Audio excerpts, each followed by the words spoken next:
Ha llegado el momento de poner el tema sobre la mesa. Aún no terminaba esta cumbre de la Comunidad de Estados Latinoamericanos y Caribeños en la Ciudad de México. Estamos hablando de la CELAC. Y bueno, ya había especulaciones en todo sentido. Estamos hablando de que algunos decían que era un rotundo éxito, otros más diciendo que era un rotundo fracaso. Pero, ¿qué esperábamos realmente de esta cumbre de la CELAC? ¿Qué esperaba el gobierno de México en este sentido? ¿Cuáles eran las expectativas de manera general por parte de los presidentes que estaban participando en esta cumbre? ¿Y de qué resultados podríamos entonces hablar hasta este momento? Ese es el tema que hoy pongo sobre la mesa y le doy la bienvenida a nuestro director editorial Raúl Frías Lucio y a Víctor Hugo Hernández. Por cierto, bienvenido Víctor, qué bueno que estás de regreso. Me despido, los veo mañana. Gracias Magda, ahí tiene usted este tema que pone Magda sobre la mesa. Sí, a ver, ¿hay resultados? No hubo resultados. ¿Es importante? No fue importante. ¿Es un fracaso o fue un éxito? Yo creo que, a ver, no podemos en este momento todavía tener una claridad, Víctor, sobre los resultados que pudo haber tenido esta reunión. Me parece desde el punto de vista, diplomático, sí, haber reunido a 31 jefes de Estado o secretarios cancilleres de estos países me parece un logro. Sí, reunir luego de mucha de la pandemia, luego de varias reuniones que no ha habido, la última fue, si no me equivoco, en 97, y bueno, me parece que en este momento es oportuno esta reunión de los jefes de Estado, 2017, perdón, fue la última que se reunieron, 2017, sí. Me parece que, a ver, ahí hay un logro, Víctor, reunir a los jefes de Estado siempre es importante. Ahora, sí, resultados, me parece que todavía es prematuro poder hablar de resultados, pero lo que sí queda en evidencia es una serie de incongruencias y contradicciones desde mi punto de vista particular, Víctor. ¿Por qué? Sí, porque puedes invitar a los jefes de Estado, sí, pero me parece un error del gobierno mexicano, del presidente López Obrador, darle un trato preferencial al presidente dictador de Cuba, sí, en donde se le dio voz, se le dio escenario en festividades patrias, sin existir una razón exactamente para darle ese trato de alfombra roja que se le dio al dictador de Cuba. Sí, me parece que esas son las cosas que chocan con esta reunión de la CELAC, que reúne y que el propósito pues era lograr un bloque, tener esta intercomunicación, hablar del tema de la pandemia, cómo resolver un tema de mejor relaciones comerciales entre los diferentes bloques de Latinoamérica y el Caribe. Me parece que estaba muy justificada la reunión, pero me parece que esa parte de darle ese trato preferencial a un dictador y exponerte contra tu principal socio económico, comercial, social, de seguridad con los Estados Unidos, en esa postura, me parece que o no le entiende bien el presidente o tiene sus propios datos para poder hacer una cosa de este tipo como un primer saque, Víctor. Oye, y sobre todo si tomamos también en cuenta el hecho de que, bueno, en política todo es mensaje, ¿no? Y todo son formas. Ken Salazar también sentado allá en Gallola en los festejos del primero de los festejos de septiembre, ¿no? Entonces eso nos da una idea de a veces cómo el presidente entiende las relaciones. Pero bien dices tú, mira, reunir a 30 y tantos, 31 mandatarios es un logro. El asunto es ¿para qué? ¿Verdad? ¿Y en qué momento, no? Finalmente la impresión que te queda y la impresión que a mí me queda es que el gobierno de México juega en dos pistas fundamentales en este momento. Una, la que tiene que ver con el norte, que implica todos estos acuerdos comerciales, el TEC-MEC, la relación con Canadá, Estados Unidos, los acuerdos, los derivados de los nuevos acuerdos comerciales, las nuevas relaciones laborales, la manera como nos estamos integrando, que ciertamente pues promete ser algo interesante para el desarrollo de México. Pero por otro lado nos vamos a la otra pista de ese circo, que es esta relación que me recuerda mucho esa famosa, ¿te acuerdas? Alianza para el Progreso que se dio después del triunfo de Cuba, en la que pues Estados Unidos trató de crear una especie como de integración, o se creó de crear una integración entre países de América Latina, y en la que se hizo una derrama importante de millones de dólares que terminaron en manos de líderes de ese tiempo y de caciques y de gobernantes ahí innombrables. En fin, Pero lo cierto es que también aquí me da la impresión de que pues México intenta como recuperar un liderazgo, tener un liderazgo que tal vez era muy vigente en los 50, 60, que obedecía a un modelo económico y político muy particular y que ya no corresponde a los nuevos tiempos. Tienes razón al decir que a veces no entendemos el alcance de estas medidas porque finalmente es política de alto nivel y muchas veces ellos tienen sus propios datos. Aquí me brinco un poco el tema de China, Raúl, porque también hay que ver esto, ¿eh? China está puesto a invertir en América Latina y a ocupar sus espacios que Estados Unidos no debería de dejar o podría estar dejando. Entonces hay una lectura interesante que bien a bien no alcanzo a ver con esa profundidad que seguramente los diplomáticos o el propio presidente sí ve. Jugada de doble banda en la que aparentemente se pelea con el grandulón o le manda un mensaje de que le pisa la cola al tigre indebidamente, o a lo mejor está tratando también de posesionarse en un terreno en el que hay posibilidades. A ver, ese pudiera ser un escenario, pero el problema es que no queda claro, Víctor. O sea, no queda claro este escenario del cual tú estás planteando, o el presidente no le entiende a esta nueva realidad, sí, o él trae su propia información. Pero todos lo saber, el 80% del comercio de México depende de los Estados Unidos.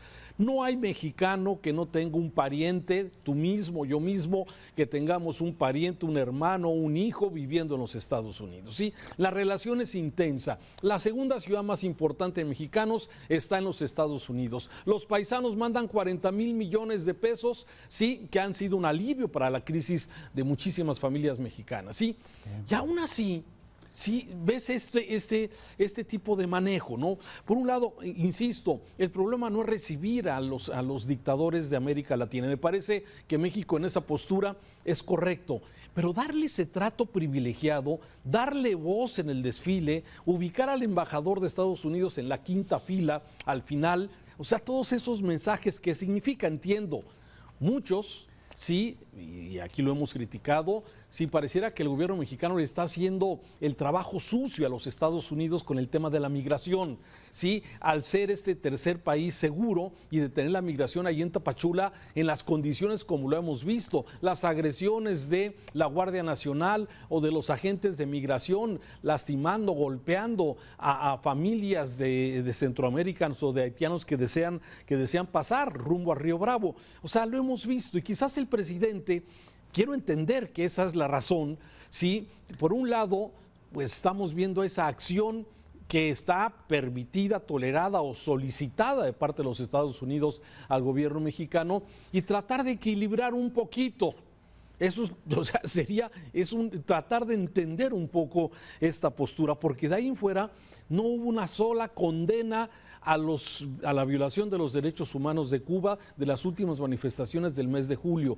No hubo una sola solicitud al gobierno de Cuba para permitir que la oposición se mueva como en México, ¿sí? No hubo una sola posición del gobierno mexicano para permitir que haya libertad de prensa.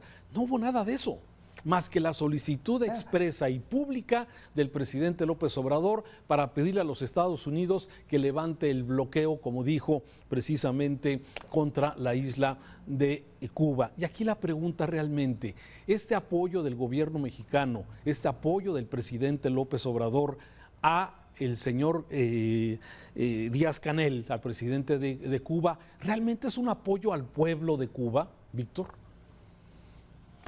Y a Maduro también, de alguna manera, ¿no? Este apoyo, ¿no? Que por cierto Paraguay y Uruguay se encargaron de poner ahí el desorden y hacer que esta reunión de CELAC finalmente no fuera tan todo exitosa. A mí me parece que pusieron el orden. Que pusieron el orden, ¿no? Le pintaron la raya a Venezuela y a Cuba, ¿no? Ahora, hay que ver también aquí los planes del señor Marcelo Ebrard, porque también son cartas que está jugando uno de los principales aspirantes a tener aquí ser el presidente de México el próximo año. Son sus cartas, como también está la señora Marcela Changma jugando las suyas, ¿no? En fin, hay varios juegos de doble y de triple banda aquí, Raúl, por eso te digo que a veces entender estos juegos de la política y sobre todo cuando se habla de lo que es la diplomacia internacional resulta un tanto complejo. Ahora, Es cierto, a mí me hubiera gustado ver, es cierto, es válido, yo creo que en el contexto internacional es válido pedirle a Estados Unidos que levante el bloqueo, un bloqueo y misericordia, que también tiene sus asegúnes, porque la otra vez estaba yo viendo que la relación entre México, entre Cuba y Estados Unidos se da de una manera intensa, sobre todo a través de Miami, los dólares fluyen enormemente a la isla, pero bueno, se habla de un bloqueo que no deja de ser particularmente doloroso para el pueblo cubano. Sin embargo, también es lamentable que no haya dicho, pues, ¿qué le costaba decir, hombre? Así como critico el bloqueo de los americanos, le critico a los cubanos el ser represores, ¿verdad? Al gobierno de Cuba ser represor. No lo hizo. Bueno, son las posturas. Aquí también estamos ante una situación, Raúl, de conceptos, no sé si trasnochados, pero finalmente aún vigentes de ideologías. Estamos ante un gobierno que aún no acabo de entender si se mueve en el término de la izquierda o la democracia de izquierda o de la democracia liberal, o si es de derecha. Definitivamente parece ser que no. Ante un gobierno, finalmente estamos hablando ante un gobierno estadounidense que, bueno, tiene bien definida su línea formal, que es de derecha y es capitalista, ¿verdad? Sí. Entonces aquí también están esos choques de ideología y de percepción que nos demuestran mucho la manera como el presidente Andrés Manuel López Obrador ve el mundo, ve los cambios y ve hacia dónde lleva este país, con un acento de izquierda, podría yo decir, si puedo usar ese concepto, Raúl. Fíjate que no coincido del todo en que sea una visión ideológica, más bien lo que veo es populismo. Populismo de derecha o populismo de izquierda. Ve lo que está pasando en Brasil, ¿sí? Ve lo que está pasando en Argentina. Sí, ve lo que está pasando en nuestro propio país, en México, donde tenemos un presidente que a veces es muy conservador, sí, en muchas cosas, y en otras es completamente liberal y progresista. Sí, entonces como que no queda muy claro. Lo que sí es que son gobiernos populistas, como fue el presidente Trump, como es Bolsonaro, como son muchos de estos líderes que actualmente, y yo por eso a veces veo el tema de la ideología, parece como que está insertada en esta discusión, pero me parece que también más que una ideología, más que una visión trasnochada también, que eso a veces pareciera, me parece que aquí también hay muchos elementos de carácter populista. ¿Y cuál es el objetivo del populista? Tener réditos electorales, Víctor, y acuérdate de esto. A ver, sí, Raúl, pero ahí yo también no estoy muy de acuerdo contigo. Populista en cierto sentido, pero te voy a decir a alguien, si alguien no ha sido populista en ese sentido es Andrés Manuel López Obrador. Si analizamos todo lo que han sido estas decisiones económicas, la manera como se ha manejado el presupuesto, la manera como se ha manejado, dista mucho de ser populista. Claro, hay una vena de populismo, los programas sociales, el discurso golpeador, que tú quieres, ahí es evidentemente sí tiene un fuerte sello populista, pero en sí tenemos un presidente que no ha sido tan populista, más bien ha sido conservador en muchos sentidos. Sí, a ver, sí, lo hemos dicho, o sea, como ha manejado la economía, lo hemos comentado en muchas ocasiones, sí, tiene muchos símbolos que son totalmente conservadores, pero puede ser conservador y puede ser populista, y puede ser de izquierda y puede ser populista, y esto de alguna forma, ¿por qué? Porque todo se mide desde el punto de vista político-electoral, y me parece que aquí el presidente quizás hizo alguna valoración. A ver, me pongo contra... saco ese antiyanquismo que tienen muchos mexicanos, sí, para golpear, para decirle a Estados Unidos, dejen a los pobres cubanos que están sufriendo por el bloqueo, que ya tú bien lo dices, el bloqueo y la mala economía que tiene Cuba, no tiene mucho que ver con el bloqueo, quizás también por malas políticas económicas del propio país, donde sí está siendo sometido por su propio autoritarismo que tiene años allá precisamente en la isla de Cuba. Entonces, me parece que hay un juego importante de esto que estás comentando. Valores, supuesta ideología, populismo, sí, y medir lo que me va a dejar réditos político-electorales. Ya lo veremos. Ahora, Raúl, para terminar mi comentario también, yo sí me sumo también a lo que dice el señor Ken Salazar y creo que tiene mucha razón. No hay que distraerse.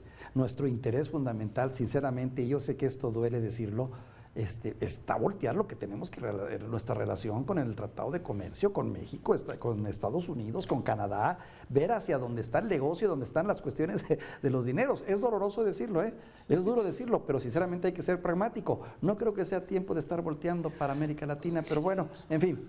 Por eso, y en base a eso que bien comentas, termino con esto, Víctor, era innecesario darle la voz y rendirle este homenaje al dictador de Cuba en medio de las fiestas mexicanas sin ninguna necesidad. Por eso que tú estás comentando. Sí. Pero bueno, en fin, ya veremos repercusiones. Ojalá no vaya a ser y todo quede simplemente en esto, porque Biden trae presiones por lo de Afganistán, por el mal manejo del tema, claro. del tema migratorio, y eso son presiones. Y bueno, ya veremos a ver en qué acaba este asunto. Gracias, Víctor. Te mando un saludo, Raúl.